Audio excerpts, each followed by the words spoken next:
L'Astime, la société des tabacs algéro-émiratis, est dans une situation déplorable, désastreuse, catastrophique. Elle risque tout simplement la faillite. Elle fait l'objet d'une procédure, d'un processus, d'une attaque de destruction massive. On veut la détruire, cette entreprise, alors qu'elle est le joyau de l'économie nationale. Mesdames et messieurs, dans cette émission, nous allons vous raconter, vous révéler encore une fois ce qui se passe à l'intérieur de l'Astime, où tout est paralysé. La principale société de fabrication et de commercialisation des tabacs et des cigarettes, responsable de la distribution et de la fabrication d'une vingtaine de marques de cigarettes internationales, et la société qui détient l'exclusivité de la fabrication des marques de cigarettes de 3 géants mondiaux de l'industrie des tabacs, notamment du géant américain Philip Morris, Marlboro, à travers Marlboro et LM. L'Astime est aujourd'hui paralysée. Selon nos investigations, l'usine principale de l'Astime, elle ne fonctionne qu'à hauteur de 30 à 40%, pas plus. La fameuse usine de l'Astime de Colea qui fabrique les Marlboro, les LM, les Winston, les Gauloises, etc., pour les distribuer sur l'ensemble du territoire national auprès des grossistes et des détaillants, aujourd'hui, elle ne fonctionne qu'à hauteur de 30 à 40%. Une situation inédite depuis le lancement de l'Astime et sa création en 2002 et son lancement dans la distribution et la fabrication exclusive des marques de cigarettes du groupe géant mondial Philip Morris avant d'étendre ses activités pour la fabrication et la commercialisation de 2 autres géants mondiaux comme Japan Tobacco et Imperial Brands. La situation, elle est désastreuse à cette entreprise. Pire encore, nous avons pu confirmer au cours de nos investigations qu'elle fait l'objet d'un sabotage. Que sa situation, elle est non seulement anormale, parce que l'Astime, je rappelle encore une fois, c'est l'une des entreprises les plus prospères de l'Algérie. 70% des parts de marché, plus de 70% de parts de marché, entre 70 et 75%, 3 milliards de dollars de vente, 1,3 à 1,4 milliards de chiffre d'affaires, 1,7 à 1,8 milliards de dollars de recettes fiscales en termes d'impôts et de taxes versés à l'État algérien. 1335 employés, presque 1400 employés, une société qui marche, c'est une véritable machine Afrique. Ses actionnaires, à savoir les Émiratis et les Algériens à travers le groupe Madar, prennent chaque année des dividendes et font des bénéfices de la hauteur de 240 à 250 millions de dollars, entre 250 voire même il y a des années où ils se partagent des bénéfices de 260 à 270 millions de dollars par an. Rien qu'en bénéfice. C'est l'une des sociétés qui cartonne en Algérie. C'est une véritable machine de fric. C'est une machine de cash. Sa société, elle est non seulement rentable, prospère, mais elle a un véritable savoir-faire. Elle maîtrise de bout en bout le processus de la fabrication des cigarettes selon les normes internationales de 3 géants mondiaux. Elle a la capacité d'exporter. Elle a la capacité de couvrir tout le marché national. Et elle a formé des ingénieurs et des cadres algériens qui maîtrisent maintenant tous les tenants et les aboutissants de l'industrie des tabacs ou de l'industrie du tabac, qui est une industrie très sensible aux enjeux extrêmement politiques et géopolitiques, mais c'est une industrie qui brasse des milliards. Nous avons pu confirmer au cours de nos investigations que le principal directeur des affaires financières de l'entreprise, le principal directeur le responsable de la direction financière des entreprises, un certain Mansouri El-Aid, a tout simplement paralysé l'entreprise. Comme il n'y a pas de DG, vous savez, l'Astime n'a pas de DG aujourd'hui. 3 CDG, les 3 anciens CDG, Khalaf,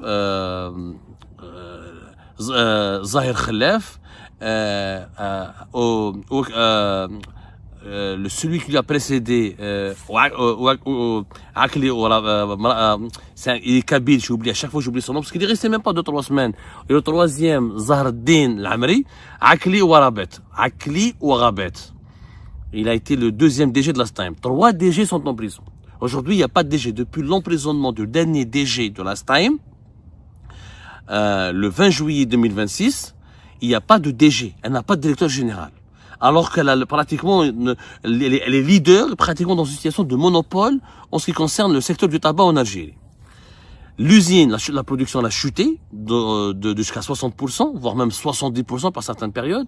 Les cartouches de cigarettes coûtent extrêmement cher. Aujourd'hui, le paquet de cigarettes est vendu dans les commerces algériens plus de 650 dinars, alors que normalement son prix usine ne doit pas dépasser les 390 ou les 380 dinars. Il y a une inflation à 2 chiffres, il y a une pénurie des cigarettes. En plus, l'entreprise, elle est tout simplement en train de s'effondrer. Pourquoi? Parce que Mansour El Aid, qui est le responsable de la direction financière, a ordonné à toutes les directions de l'entreprise de ne plus rien dépenser, de ne plus rien payer, de ne plus payer ou d'accepter ou de valider le moindre paiement pour la moindre facture. C'est bon, la Stime ne paye plus rien. Alors vous avez des prestataires et des fournisseurs qui ont qui collectionnent les impayés auprès de la Stime et leurs factures n'a jamais été, ne sont ni honorées, ni acquittées, ni réglées. C'est quand même catastrophique. Alors, vous avez les sociétés qui prêtent, qui louent des voitures pour la Stime, les cadres, le transport des travailleurs, les sociétés qui mettent à la disposition de la Stime, les chauffeurs et les véhicules ne sont pas payés. Les fournisseurs qui ramènent les pièces de rechange ou des pièces détachées pour les machines de la Stime ne sont pas payés. Les prestations de ménage, d'entretien, de stockage. La Stime est une énorme société, l'industrie du tabac. Elle couvre plusieurs domaines et plusieurs activités. Du stockage jusqu'à la fabrication, jusqu'à la commercialisation, du transport des travailleurs jusqu'à quelques éléments, jusqu'aux fournitures de bureautique. Elle a besoin de pas mal de services et de marchandises pour assurer son propre fonctionnement. Aujourd'hui, Mansour El Aid, qui est le directeur principal de la direction financière de l'entreprise, et la Stime a fait pression sur ce qu'on appelle le DFC, c'est-à-dire le directeur financier de contrôle de gestion, parce qu'il y a deux types, il y a deux directions financières, la direction financière et de contrôle de gestion, et vous avez la direction centrale, ou le directeur de l'administration et des finances, qui est le number one au niveau de la direction financière. L'organigramme de la Stime, il est très compliqué, il est un peu complexe. C'est une société algéro-émirati. Dans le conseil d'administration, il y a les Émiratis qui sont majoritaires, mais aussi les Algériens de Madar. Et le DG est censé être nommé par les Émiratis, mais avec la validation des actionnaires algériens. Et vous avez un certain nombre de directeurs centraux et de responsables de direction centrale qui travaillent pour assurer le bon fonctionnement ou le fonctionnement harmonieux de la Stime. Et dans Mansour El Aid, comme ce que nous avons décrit, pour ce que nous avons dénoncé dans la première émission précédente, que je vous invite à revoir concernant les deux parrains de la mafia des cigarettes, Nasser et Dani de SLM Distribution et Tabac, et dans Mansour El Aid, il parle toujours au nom du fils de Tebboune, et il parle au nom de Antar. Il fait peur à tous les autres collègues de la direction générale de la Stime. Il leur dit, écoutez, moi, je suis pressenti pour devenir le prochain directeur général. Je suis soutenu par les gens de Antar. La direction de Antar, la Kazan Antar me communique des instructions. Et moi, je vous les communique. Ils vous disent de bloquer toutes les factures. Ne payer aucun sou, ne verser aucun sou aux prestataires, aux fournisseurs ou aux clients de la Stime. Plus aucune opération financière n'est acceptée, à l'exception de quelques opérations, par exemple la société de gardinage qui appartient, les prestations de gardinage et de sécurité de la Stime qui sont assurées par les célèbres frères Alloté, très connus à Alger, c'est des hommes d'affaires. Eux, par contre, leurs factures et leurs versements sont effectués, ils ne sont pas bloqués. Quelques autres prestations sont payées parce que c'est des proches ou parce que c'est des prestations effectuées ou réalisées par des proches de Mansour El Aid, mais tous les autres, sinon, ils sont totalement bloqués.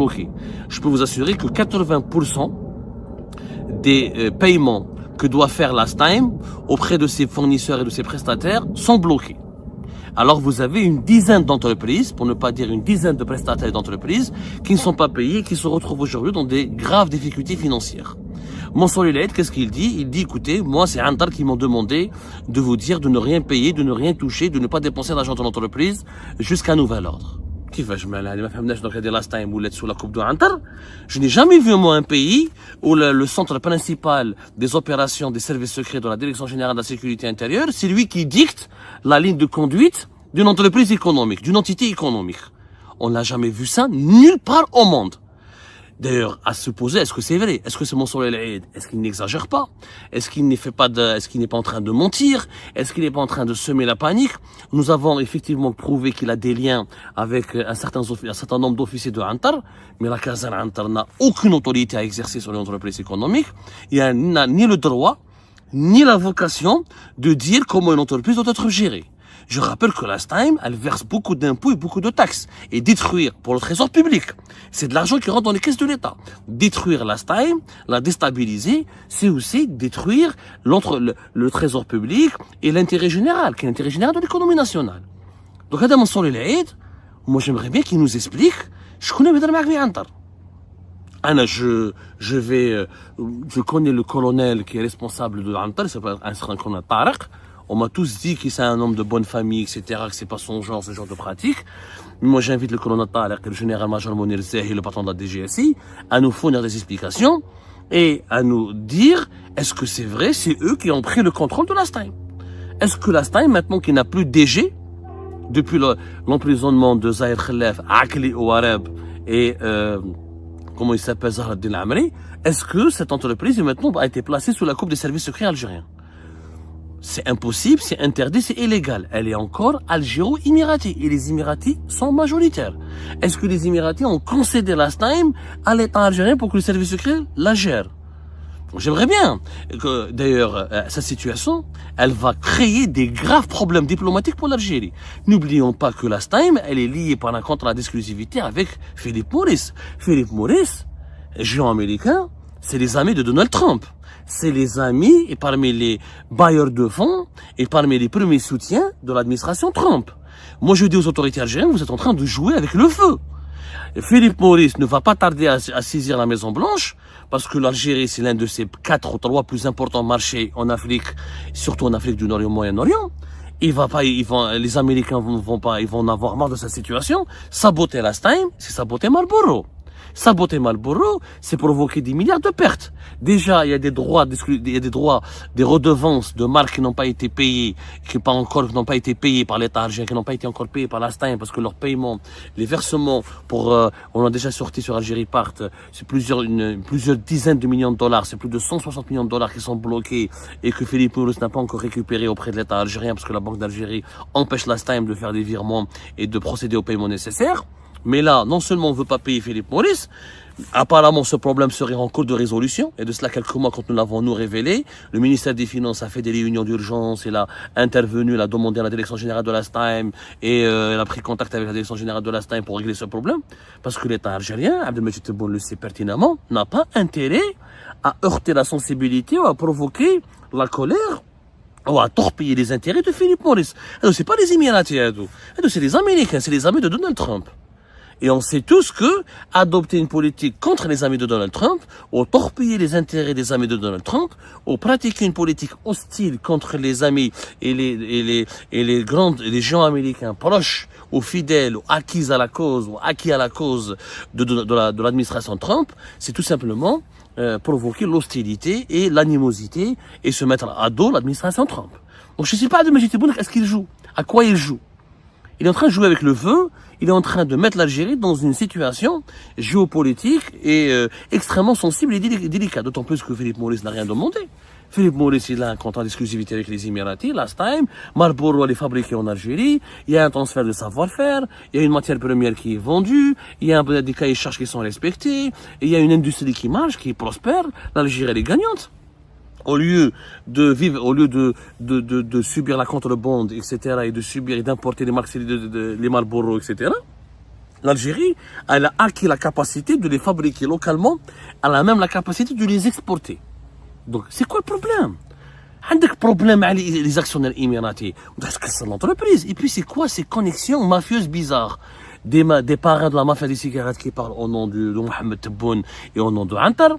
Et maintenant, nous avons Adam Mansour El-Aïd, le responsable de la direction principale des affaires financières, qui parle au nom du fils de Tebboune et qui parle au nom de Antar et qui dit à ses collègues au niveau de la Stime, ne vous inquiétez pas, c'est moi le prochain DG, c'est pas la peine de vous opposer à moi, ne vous dressez pas sur mon chemin, appliquez à la lettre ce que je vous dis, sinon j'appelle Antar et je vous fais des problèmes. C'est quoi cette manière de gérer le pays? C'est quoi cette manière de gérer l'économie nationale? C'est extrêmement grave. Ils vont te créer un grave problème. Vous pensez que Philippe Morris vont patienter pendant longtemps? Vous torpillez, vous leur Marlboro, c'est un géant, un lobby mondial, qui en plus n'a rien fait de mal. Les Américains, les Américains, est-ce que les Américains ont fait quelque chose contre l'État algérien? Au contraire. Quand ils ont été sollicités par l'Algérie, ils ont accepté d'implanter leur activité en Algérie, de donner une exclusivité à un partenaire local qui est algéro-émirati, mais les Algériens de Madar. Je rappelle que dans l'Astime, il n'y a pas que les Émiratis, il y a 49%, c'est Madar.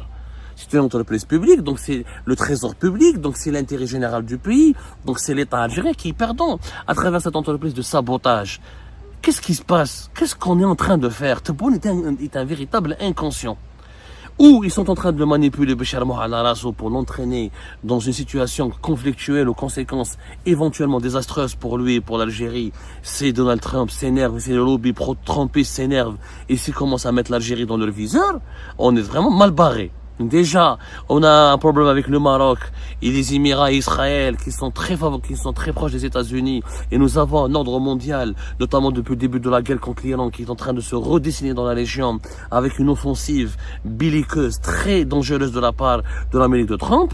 Et là, on est en train d'adopter une posture qui risque de provoquer la foudre ou les foudres l'Algérie risque de s'attirer les foudres du clan Trump ou des lobbies pro-Trump.